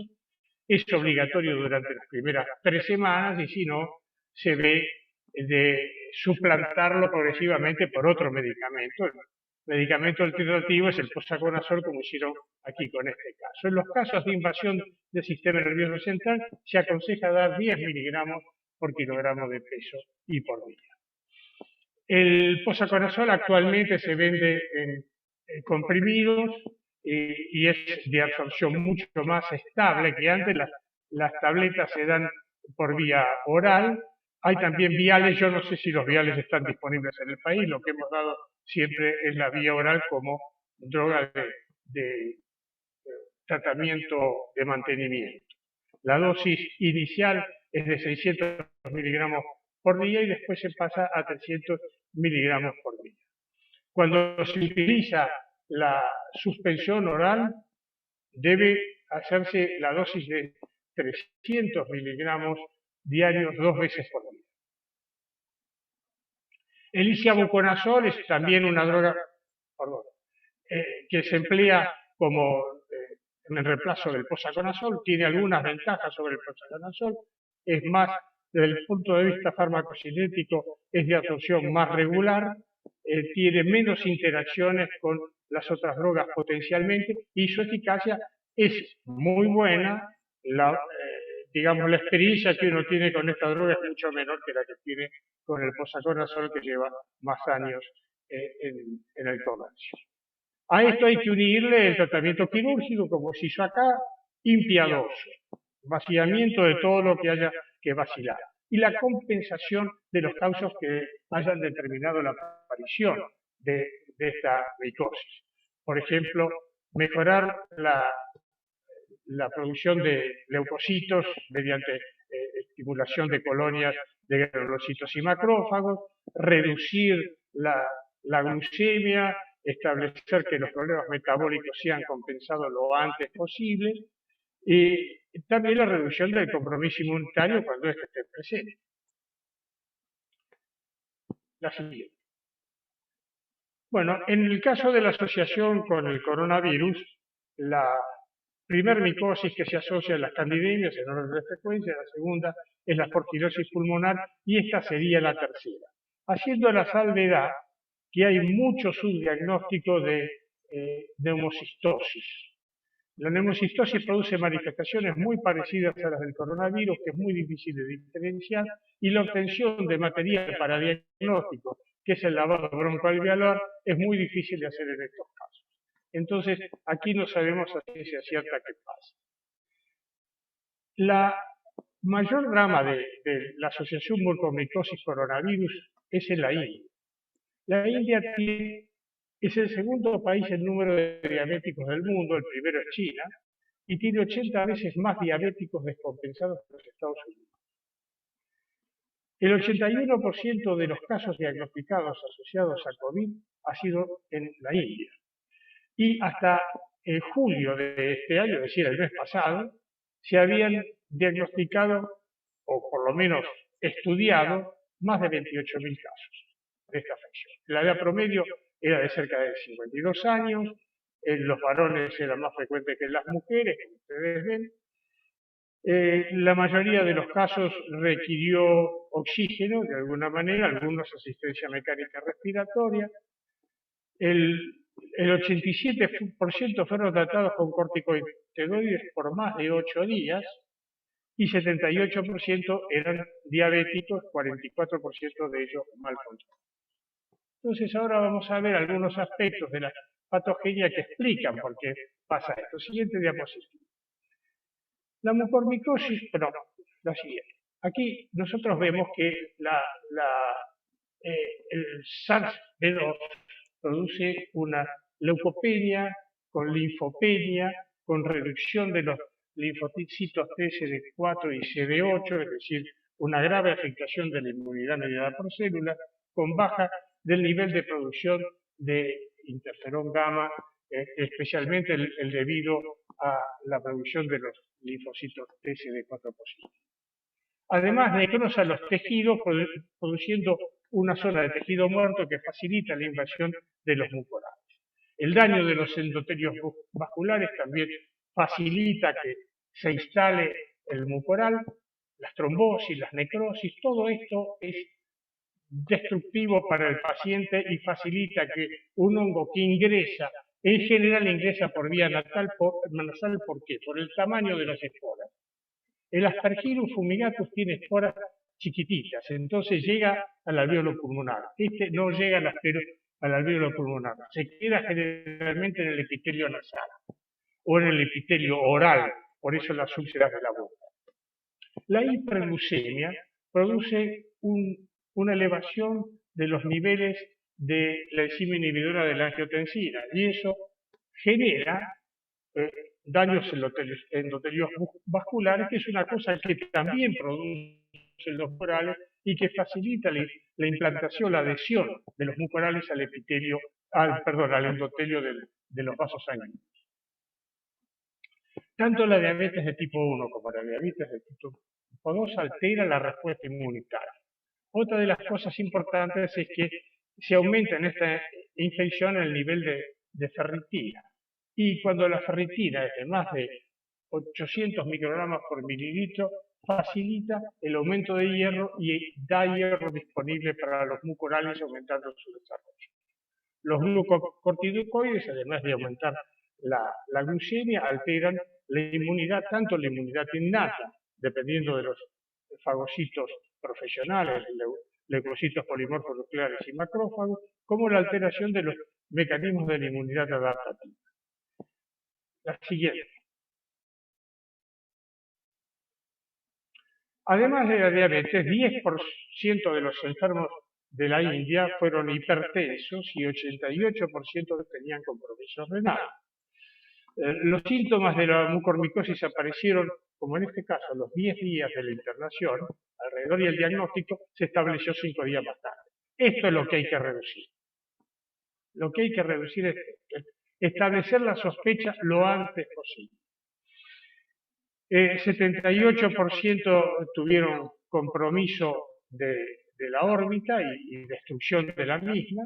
Los síntomas frecuentes fueron los que ya dijimos, que ustedes ya vieron. Se hicieron los estudios que también ya vimos de resonancia magnética y del tacto, y se obtuvieron especialmente muestra diagnóstica a través de la endoscopía nasal. Ellos hacen esto, si hay lesiones orales, yo diría que es muy fácil obtenerlas del paladar, en mi experiencia, nos hemos tenido algunas cuantas mucormicosis en mi larga experiencia en el hospital. Piensen ustedes que yo trabajé 43 años en el mundo. La siguiente. Bueno, los exámenes micológicos, lo más importante fue el hallazgo en estado fresco, es decir, esa preparación que se hace al pie de la cama del enfermo. 89% de los casos fueron diagnosticados por eso. Los cultivos resultaron negativos en el 50%. ¿Por qué? Porque tomaron mal la muestra, porque lo hicieron de zonas necrosadas, por el manejo inadecuado de la muestra triturándola con mortero y arena, y el cultivo en medios inadecuados. El 54% de los casos fueron diagnosticados por histopatología. En la India ellos prepararon una PCR real-time que permite hacer el diagnóstico de mucormicosis en muestras clínicas, en cultivos y en tacos con parafina. Nosotros no tenemos ese equipo en nuestro medio, lamentablemente. El tratamiento más empleado fue la amphotericina liposomal, en la dosis que ya dijimos, en 73% de los casos, asociada a posaconazol e isavuconazol como droga consecutiva a la aplicación de la amphotericina. Desligamiento paranasal y orbitario se hizo en el 56% de los casos, inclusive hicieron inyección intraorbitaria de amphotericina B en el 22% de ellos. Murió el 14% de los pacientes, es una tasa notablemente baja. En general, esta afección en todo el mundo produce 30% de muerte. ¿Por qué pasó esto? Porque los indios tuvieron una gran sospecha a partir de los primeros casos que aparecieron. Como ellos ya tenían mucha mucormicosis porque tenían muchos diabéticos, le costó menos adaptarse a esta situación. La base fue el control de la glucemia, el tratamiento antifúngico intenso y el desligamiento. Y con esto yo terminé. Muchas gracias. Muchas gracias, doctor Negroni, excelente. Hay un montón de comentarios y agradecimientos hacia ustedes. Después se lo vamos a hacer llegar, doctor. Muchas gracias. Es muy conocido en el ambiente. Lo han visto por muchos pasillos, por la universidad. Sí, sí. Gracias, doctor. Ahora vamos a presentar de vuelta al doctor Quirós, que quiere hacer unos comentarios sobre el tema. Gracias, doctor Negroni. Sí. En realidad no era la idea de que yo haga los comentarios, sino, a ver, quiero hablar desde el punto de vista de la situación que está sucediendo en Latinoamérica con respecto a las micosis invasoras y el COVID-19. Como comentaba el doctor Negroni, la idea es que podamos compartir con él 3 láminas que hacen referencia justamente a lo que él comentó sobre Cándida, específicamente Cándida auris, aspergilosis pulmonar y mucormicosis, que la van a encontrar como CAPA y como CAM, COVID-associated mucormicosis o COVID-associated aspergilosis. La idea es que, a diferencia de lo que pasa en Argentina, donde hay una gran cantidad de infectólogos disponibles para poder hacer interconsultas a los pacientes, en el resto de Latinoamérica no es una especialidad predominante, y eso genera que muchas veces el terapista se encuentre frente al manejo de estos pacientes sin la experiencia previa de haberse enfrentado a este tipo de infecciones micóticas. Como dijo el doctor Negroni, el caso de India y el éxito de India es que ellos, habiendo tenido una experiencia previa por la alta incidencia de diabetes y de mucormicosis, y siendo que en general los médicos indios son bastante agresivos en los términos de tratamiento quirúrgico, cosa que uno no ve cuando llama al cirujano frente a una lesión que parece pequeña y que el cirujano tiende a hacer un tratamiento conservador, es lo que está generando hoy una situación complicada. Entonces, había preparado 3 láminas que me gustaría compartir con el doctor Negroni. Una de ellas es Cándida auris. Y él había dividido esta aproximación al tema de emergencias y factores de riesgo, diagnóstico, tratamiento y el tema de prevención y control de infecciones. Me gustaría eventualmente que el doctor Negroni, si me acompaña, poder repasar por qué hoy la Candida auris es un emergente desde el punto de vista de micosis en la región y cuál sería el impacto que él piensa que va a tener en este contexto. Bueno, hay algún problema en contestar esa pregunta para mí por la falta de mi conocimiento personal. Yo tengo 82 años, era población de riesgo. Durante el COVID los de mi hospital me mandaron a guardar y yo no pude tener una experiencia hospitalaria pero les digo cómo fue lo de la Candida auris. La Candida auris es una supercándida que es resistente a la mayor parte de los antifúngicos, especialmente a los triazoles. Por ahí tiene alguna actividad las equinocandinas, que son las drogas de elección en el tratamiento de las candidemias. Esta infección empezó en Japón, en un paciente con infección urinaria, y se extendió como una pandemia por todo el mundo, y aquí en Sudamérica llegó principalmente a Colombia y Venezuela, y después apareció en otros países. Yo no sé si ha habido casos en la Argentina, no tengo idea, yo creo que no todavía, por suerte. Es principalmente una infección de transmisión intrahospitalaria y que se debe fundamentalmente a la mala higiene del personal de salud. Entonces tenemos que tener en cuenta eso, que tenemos que mejorar nuestra disciplina en el manejo de estos pacientes cuando hay una candidemia, pensar en el aislamiento de ese paciente, porque hasta que se demuestre que no es una Candida auris. La Candida auris hoy se diagnostica por biología molecular, quiere decir que un hemocultivo de Cándida tarda 48 horas en crecer y la biología molecular puede estar en un día más. En 72 horas sabemos si es o no auris y directamente proceder en consecuencia. El aislamiento del paciente sería muy, muy importante. Y la rigurosidad del mantenimiento de las normas de higiene. Para que uno pueda hacer una comparación, Candida auris es a las cándidas lo que las enterobacterias resistentes a los carbapenémicos es en el caso de las bacterias, o diría realmente casi una pan resistente. A ver, si uno tiene que dejar un mensaje para los profesionales que atienden pacientes con COVID frente a la emergencia de Candida auris, por suerte hoy todavía en el país no hay, pero puede ser que aparezca, es que tiene una alta transmisión intrahospitalaria.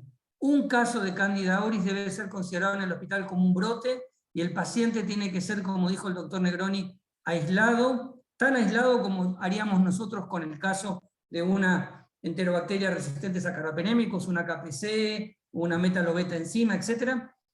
Y sobre todo revisar las medidas de prevención y control de infecciones, porque justamente lo que sucede con el COVID es que, a diferencia de lo que uno pensaba, que el hecho de que el personal de salud se vista completamente para evitar el hecho de adquirir una infección por COVID, lo que ha generado es, debido a la falta de cambio de guantes, debido al uso de equipo inapropiado, como es lo que yo mostraba en una diapositiva, ese overol que cubre todo el paciente, que impide la posibilidad de estar cambiando el equipo entre paciente y paciente, ha hecho que la emergencia de auris en Latinoamérica haya explotado, como han explotado otros microorganismos, y hoy es un problema grave, tanto en Colombia, Venezuela, como también en Centroamérica. En México, por ejemplo, tiene un brote de Candida auris, y en general cuando aparece resulta muy difícil de erradicarlo. Así que el mensaje con auris es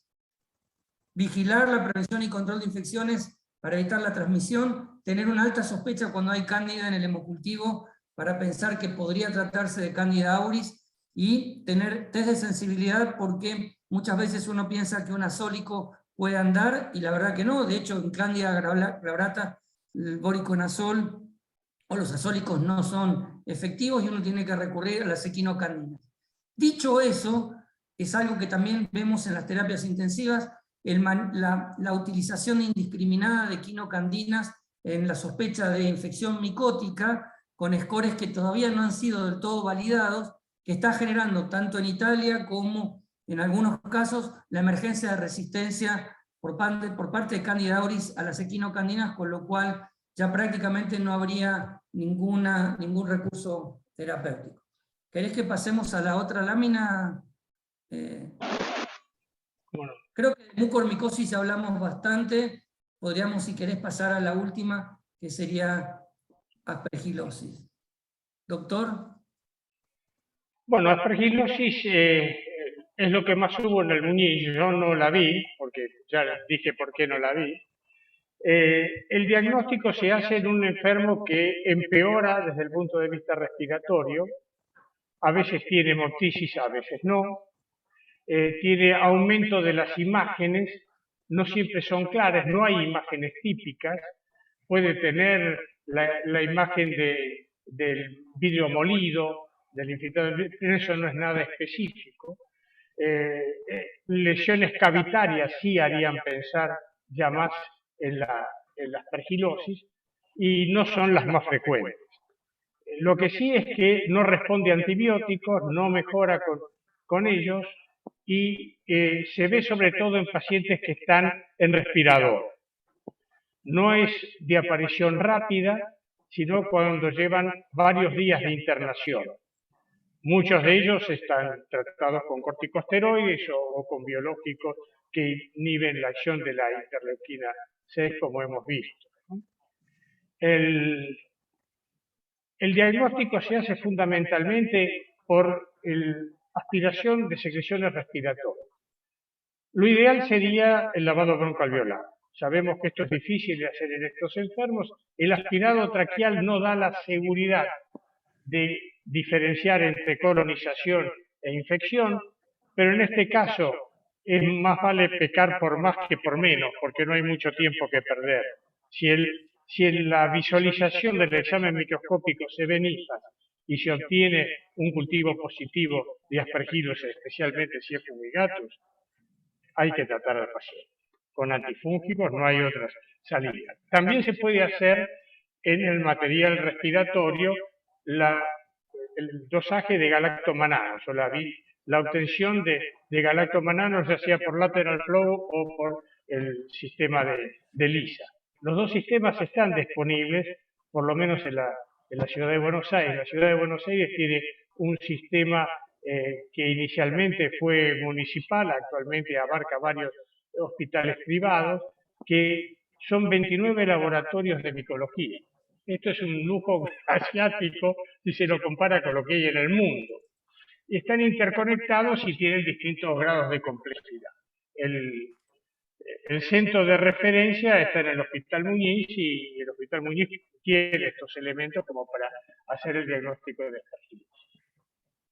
El tratamiento, desde luego, de elección es el voriconazol o el isavuconazol.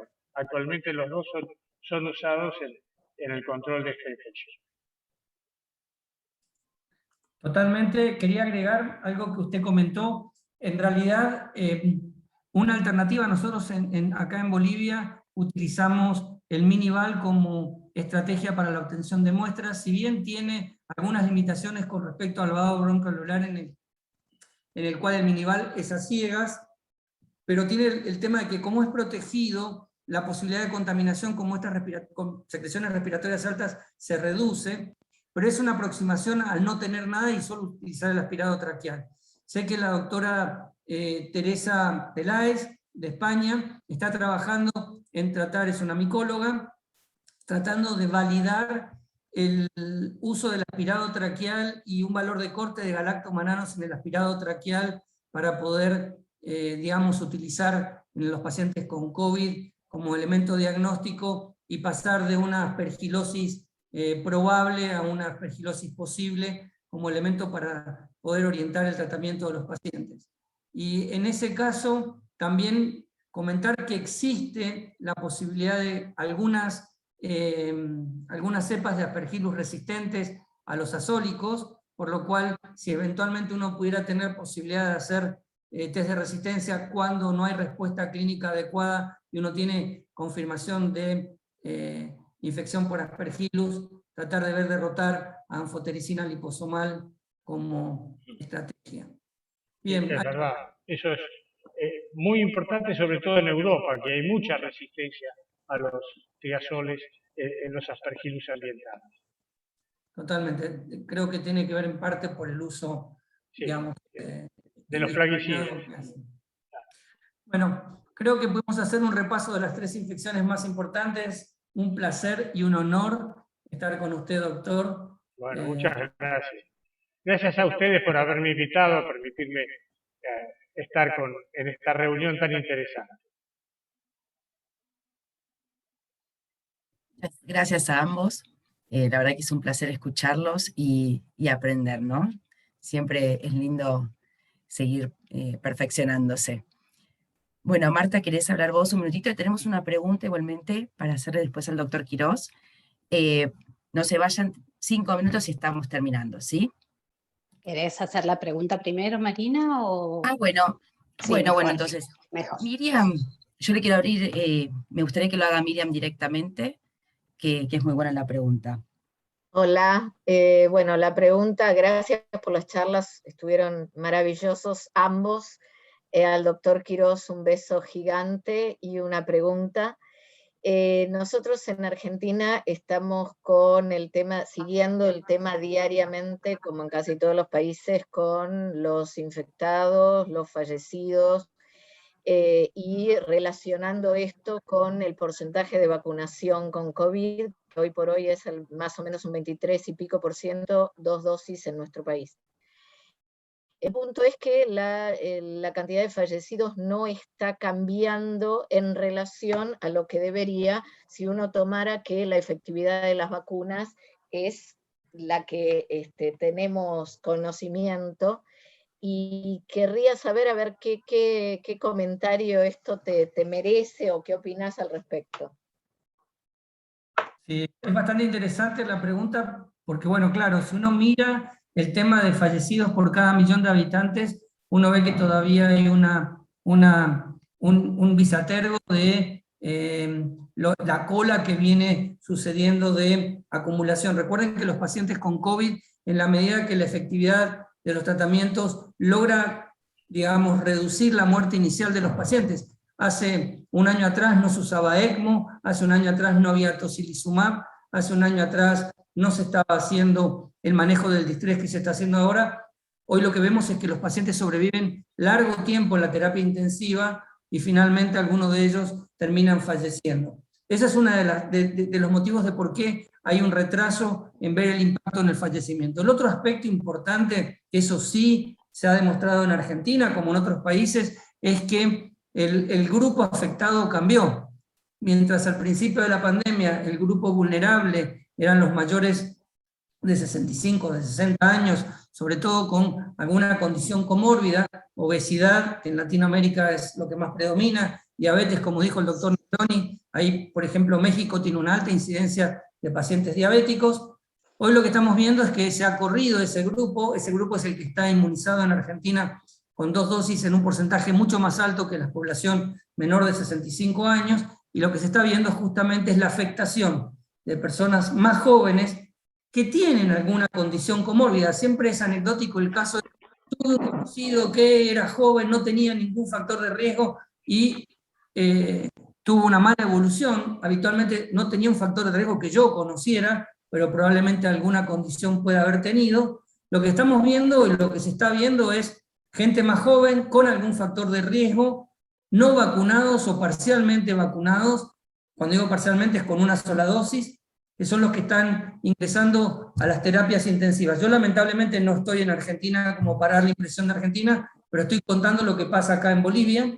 En Bolivia, en nuestra clínica, atendimos nosotros 800 pacientes con COVID, un número importantísimo, y hemos tenido saturada la terapia intensiva y pasamos de 10 camas a 22 camas de terapia intensiva, adaptando otros sectores, y hoy estamos de vuelta con menos de 10 camas de terapia ocupadas, y no todos los pacientes son COVID, pese a que la inmunización en Bolivia va un poco más atrasada que en Argentina. Es como que, digamos, no hay tanta transmisión en estos momentos acá, pero también cambió el patrón. Los pacientes que van con COVID a la terapia intensiva ya no son los pacientes que veíamos al principio. Así que creo que son dos factores. Uno es digamos, la mayor sobrevida de los pacientes en las unidades de cuidados intensivos, que lamentablemente muchos de ellos terminan falleciendo, no probablemente por COVID, sino por las consecuencias o las coinfecciones o el daño secular definitivo que produce,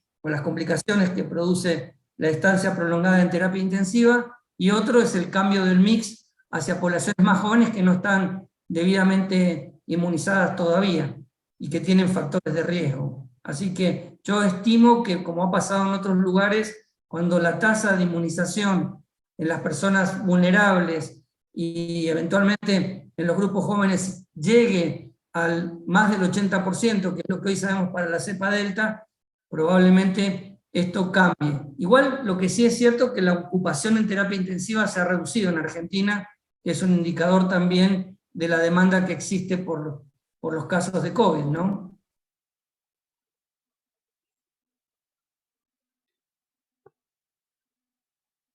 Otra micosis que se ha visto en la Argentina, en el Muñiz, es la criptococosis.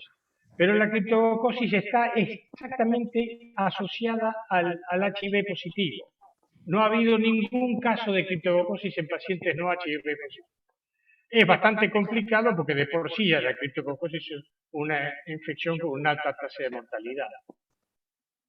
Y para agregar a lo que dijo el doctor Negroni, tampoco ha habido una reemergencia hasta ahora de las micosis endémicas. O sea, paracoccidomicosis y coccidomicosis siguen en la misma situación de lo que hemos venido viendo en los países de la región. Bueno, yo soy la doctora Marta Paz, de Auditoría Médica de la Obra Social y coordinadora de programas médicos. Inmensas gracias a los dos grandes, doctor Quirós y doctor Negroni. Fue un placer tenerlos.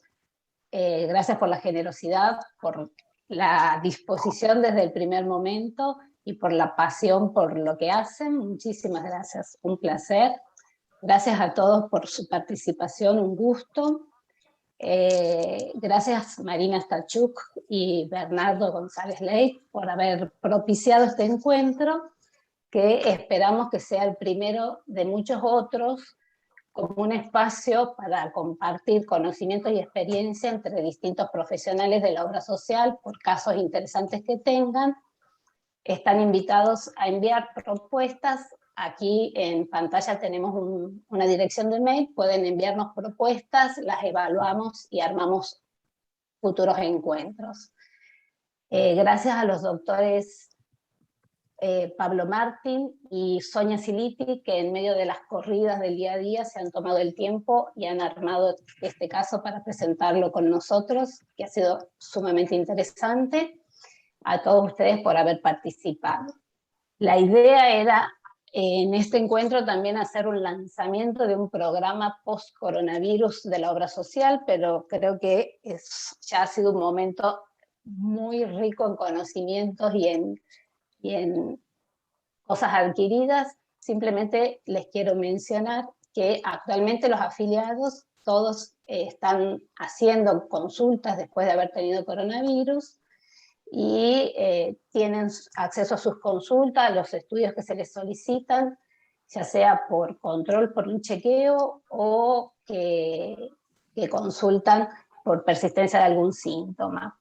La idea de la obra social es formalizar como un programa post-coronavirus, pero con la idea de que desde la dirección médica podamos asistir tanto a los prestadores como a los afiliados para que puedan continuar teniendo una atención médica de calidad y para poder gestionar el recurso de manera que todos accedan siempre a las prácticas y los tratamientos que necesiten.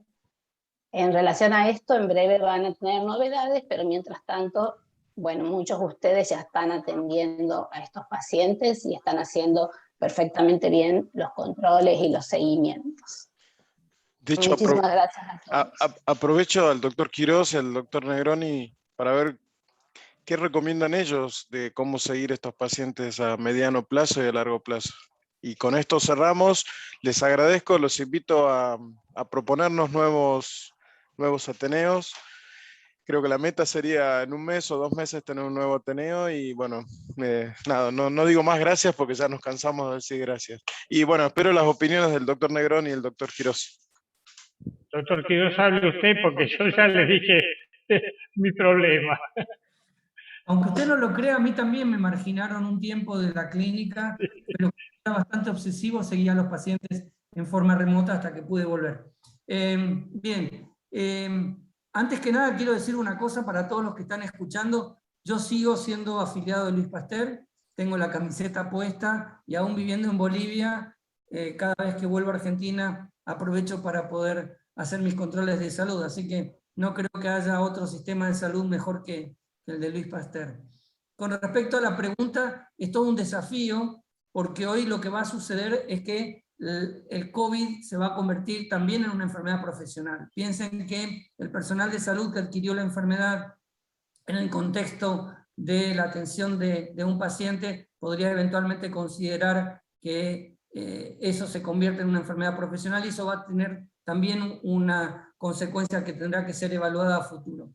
Respecto al tema del post-COVID, es todo un desafío. El porcentaje en las series varía muchísimo porque depende qué considere uno como síntoma persistente. Si es el cansancio, el valor llega casi al 85% de los pacientes quedan con alguna manifestación, pero si uno es más restrictivo y toma en consideración algún signo más ostensible o algún síntoma de mayor impacto en la calidad de vida, el porcentaje varía entre el 30 y el 40%, y se asocia a algunos factores de riesgo como la obesidad, el antecedente de diabetes, la severidad de la enfermedad. Si el paciente estuvo en terapia intensiva, es mucho más probable que quede con síntomas de post-COVID, como así también la edad. A pacientes a mayor edad, mayor riesgo de desarrollar síntomas posteriores. Y hay que diferenciarlos de, digamos, lo que tiene que ver con el daño producido directamente por el virus, como sería el daño pulmonar, el daño cardiovascular o la lesión neurológica. Estamos hablando de un cuadro mucho más solapado, mucho más inespecífico, y que celebro que Luis Pasteur esté encarando esto porque va a ser la consecuencia o lo que va a quedar después de la pandemia. El tratar de dar contención, atención y recuperación a todos los pacientes que manifiesten síntomas vinculados al padecimiento de COVID durante la pandemia. Así que creo que la única manera de solucionar el problema es a través de un equipo multidisciplinario integrado por clínicos, fisioterapeutas, psicólogos, psiquiatras, que puedan dar soporte a neumonólogos, obviamente, todo una serie de equipo que pueda dar lugar. Todavía no tengo claro en lo personal el tema de hacer screening indiscriminado a la población, o sea, toda persona que tuvo COVID, hacer estudio cardiovascular, estudio de función respiratoria, si es que el paciente no presenta síntomas. Recuerden que ya estamos por encima de los 200 millones de personas infectadas por SARS-CoV-2 en el mundo, y no todos tienen alguna secuela, así que empezar a hacer estudios indiscriminados es como lo mismo, hacerle mamografías a mujeres de 20 años. No tiene ninguna utilidad, así que creo que los estudios deberían estar restringidos solo a aquellos pacientes que manifiesten síntomas y después de haber sido evaluados por un clínico que actúe como médico de cabecera para que después haga el manejo integral del paciente y no que el paciente vaya a ver al neurólogo, al cardiólogo, al neumonólogo, si no se dispersa la atención. Eso es lo que yo recomendaría.